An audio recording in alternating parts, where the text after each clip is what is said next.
Welcome class. तो कल हम थायराइड ग्रंथियों के तो कल हमने अंतःस्रावी ग्रंथियों के बारे में अध्ययन किया था और इसमें हमने पहली जो ग्लैंड है वो आपका पिट्यूटरी ग्लैंड, इसके बारे में चर्चा की थी। इसका ओरिजिन किस तरह से होता है, पोजीशन क्या होती है, कौन कौन से हार्मोन ये सिक्रेट करती हैं, उन हार्मोन्स का फंक्शन क्या होता है और उन हार्मोन की कमी या अधिकता से कौन कौन से रोग जो हैं वो हो जाते हैं। इसके बाद हम आज ले रहे हैं दूसरी ग्लैंड हमारी थायराइड ग्लैंड। तो थायराइड ग्लैंड या इसको हिंदी में आउटू ग्रंथि जो है वो कहा जाता है और ये प्रोटोकोर्डेट्स में आपने पढ़ा है इसको फर्स्ट पेपर में, कोर्डेटा में आपने इसके बारे में पढ़ा होगा लोअर क्लासेज में कि एंडोस्टाइल जो है वो इसका समजात अंग जो है वो प्रोटोकोर्डेट्स के अंदर पाया जाता है। इसी तरह से साइक्लोस्टोमेटा में थायराइड जो फॉलिकल हैं ये ग्रसनी के फर्श पर वैसे ही तंतुओं के अंदर धंसे हुए पाए जाते हैं और इलास्मोब्रैंक में ये धमनी कांड पर ब्रैंकियल धमनियां जहाँ पाई जाती हैं जो कि विभाजित होती हैं वहां पर ये एनकैप्सुलेटेड यानी संपुट की अवस्था में रहते हैं। आगे वाले ग्रुप में अगर हम चलें टीलियोस्ट मछलियों में तो थायराइड के जो पुटक हैं अदर धमनी कांड के पास में ये फैले रहते हैं। एम्फीबिया में अगर हम बात करें तो ये वहां पर ये पेयर्ड होती हैं और रेप्टाइल्स में ये एक सिंगल स्ट्रक्चर के रूप में हार्ट के आगे की ओर ये होती है।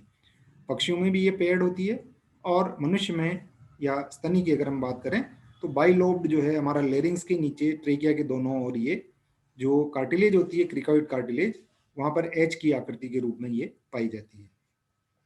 इसका जो डेवलपमेंट है वो फेरिंग्स पार्ट से होता है, वहां से एक आउटग्रोथ जो है वो निकलती है और जीभ के आधार पर एक हाइपोग्लोसल डक्ट के रूप में ये बनती है और डेवलपमेंट पूरा होने पर जो ग्रंथिल भाग है वो जीभ से अलग हो जाता है। तो इसलिए हम कहें अगर इसको कि मेमल्स में इसका जो ओरिजिन है वो एंडोडर्म से विकसित संरचना के रूप में ये होता है। ओके, तो ये मैंने थायराइड ग्लैंड के बारे में आपको कुछ एक आधारभूत जानकारी जो है वो दी है और मैं बता रहा था आपको यहाँ पर कि पोजीशन जो है वो उसकी हमारे नेक में लेरिंग्स और टेकिया के सामने की तरफ ये जहां पर हमारी पांचवी छठी सातवीं सर्वाइकल वर्टिब्रा और पहली थोरेसिक वर्टिब्रा आती है वहां पर ये पाई जाती है। इसका वेट जो है वो लगभग 25 ग्राम्स के आसपास जो है वो होता है और शेप जो है इसका जैसे कि आप यहाँ पर भी देख रहे हैं हमने इसको पीछे बना रखा है, ये इस तरह से बटरफ्लाई का शेप जो है वो इसका होता है। इसके बाद में और भी डायग्राम में आपको इसका यहाँ पर दिखाऊंगा, ये देखिए यहाँ पर एच की आकृति का कह सकते हैं हम इसको या बटरफ्लाई की आकृति का कह सकते हैं। तो ये हमारी लेरिंग्स है, वोकल कॉर्ड है और ये ट्रेकिया है। ठीक है, इसके बीच में ये आपकी थायराइड है और इसके ऊपर पैराथायराइड ग्लैंड जो है वो लगी हुई रहती है। ठीक है, तो इसको हम बाद में और डिटेल से बताएंगे। तो इसके अंदर दो लोब होते हैं, जो थायराइड कार्टिलेज हैं उसके दोनों साइड के ऊपर ये पाए जाते हैं और जो लोब हैं वो कोन शेप्ड के ये होते हैं, लगभग 5 सेंटीमीटर लंबे और 3 सेंटीमीटर चौड़े ये होते हैं। और इसको अगर हम देखें इसको तो जो बीच वाला भाग है, जो दोनों पालियां जिसको हम एच का बीच वाला भाग कह रहे हैं, ये वाला जो भाग है, ये वाला भाग यहाँ पर देखिए आप इसको, ये तो एक एच के जैसा हो गया, ये दूसरा एच की दूसरी भुजा हो गई और ये बीच वाली भुजा, इसको हम कह रहे हैं यहाँ पर कि ये जो पालियां हैं जो एच के बीच जोड़ने वाली जो पाली है उसको इस्थमस कहा जाता है। फीमेल में ये ग्लैंड जो है वो नर की अपेक्षा बड़ी होती है और हमने कहा था कि इसका वेट लगभग 25 ग्राम होता है, तो 25 से 30 ग्राम की रेंज में ये आता है। तो ये कई फॉलिकल से मिलकर के और बनी हुई होती हैं और ये जो फॉलिकल हैं ये फॉलिकल एक दूसरे से लूजली जुड़ी रहती हैं और जिस ऊतक में ये बिखरी हुई रहती हैं उनको हम स्ट्रोमा कहते हैं।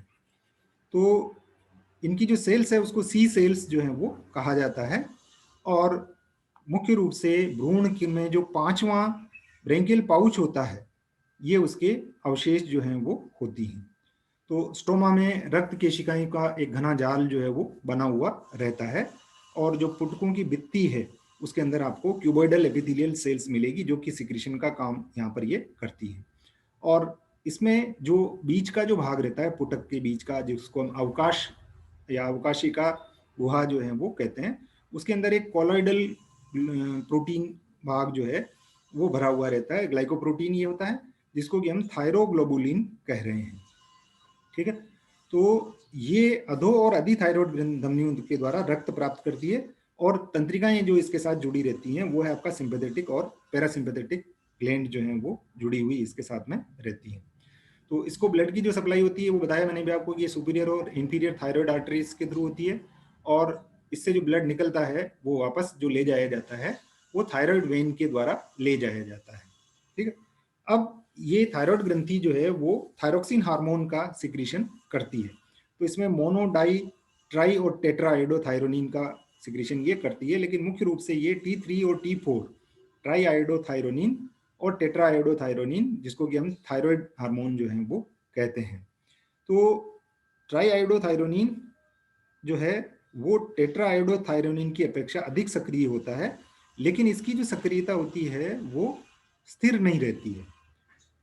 इसलिए T4 जो कि लगभग 65 से 80% भाग बनाता है, ये अधिक उपयोगी जो है वो होता है। अब एक क्वेश्चन यहाँ पर पूछा जा सकता है कि थायरोक्सिन हार्मोन को सबसे पहले क्रिस्टल के फॉर्म में किसने प्राप्त किया था? तो वो थे E.C. कैंडॉल, जिन्होंने कि 1914 में इसको क्रिस्टल के रूप में प्राप्त किया, लेकिन इसकी जो एक्चुअल स्ट्रक्चर है, मॉलिक्यूलर स्ट्रक्चर, आणविक संरचना जो है वो हैरिंगटन और बर्जर ने 1977 में दिया था। तो इसमें जो हमने कहा था कि ये क्या है आपका ग्लाइकोप्रोटीन है, और इसमें आयोडीन जो है वो लगभग 65% आयोडीन जो है वो इसके अंदर होती है। टेट्रा आयोडोथायरोनिन और ट्राई आयोडोथायरोनिन, ये दो इंपॉर्टेंट यहाँ पर होते हैं। एक और हार्मोन जो है, चलिए एक थोड़ा सा हम थायरोक्सिन के सिंथेसिस की बात कर लें, कि प्रति सप्ताह 1 मिलीग्राम आयोडीन जो है हम भोजन के साथ में लेते हैं। जनरली आप जानते हैं कि हम आयोडाइज्ड साल्ट जो है वो ले रहे होते हैं। तो ये जो आयोडीन है वो एक्टिव ट्रांसपोर्ट के द्वारा ली जाती है, और जो परऑक्सीडेज एंजाइम है वो इसको थायरोक्सिन में जो आयोडीन है उसको थायरोक्सिन संश्लेषण के लिए ये काम में लाया जाता है। जो आयोडीन टायरोसिन नामक अमीनो अम्ल होता है उसके साथ में एंजाइम से क्रिया करके थायरोग्लोबुलिन से मोनो, डाई और ट्राई और टेट्रा आयोडोथायरोनिन जो है वो बनाती है। तो हमारे में अगर हम बात करें, मनुष्य में पर डे 200 मिलीग्राम थायरोक्सिन का सिंथेसिस जो है वो हो जाता है। ओके, दूसरा जो हार्मोन इससे बनाया जाता है वो है आपका कैल्सिटोनिन। ये क्या करता है, ये रिड्यूस ब्लड कैल्शियम लेवल, कि ये आपका ब्लड में कैल्शियम के लेवल को नियंत्रित करने का काम करता है, कम ही उसके अंदर ये करता है। कैसे? कि ये आपका बोन से रीअब्जॉर्प्शन जो कैल्शियम का होता है उसको ये रोकने का काम करता है। तो इसको कैल्सिटोनिन या थायरोकैल्सिटोनिन भी कहा जाता है, और ये थायराइड की पैराफॉलिकुलर सेल्स के द्वारा सिक्रीट जो है वो किया जाता है। ठीक है, तो ये कैल्शियम के साथ साथ आपका फॉस्फेट के की मात्रा का भी नियमन जो है वो करता है। रासायनिक संरचना देखें हम इसकी, तो ये पॉलीपेप्टाइड है जो कि 32 अमीनो एसिड का बना हुआ होता है, और ये हार्मोन जो है वो आपका कैल्सिटोनिन की विपरीत दिशा में काम करता है। रक्त में कैल्शियम आयन की कमी हो जाने पर ये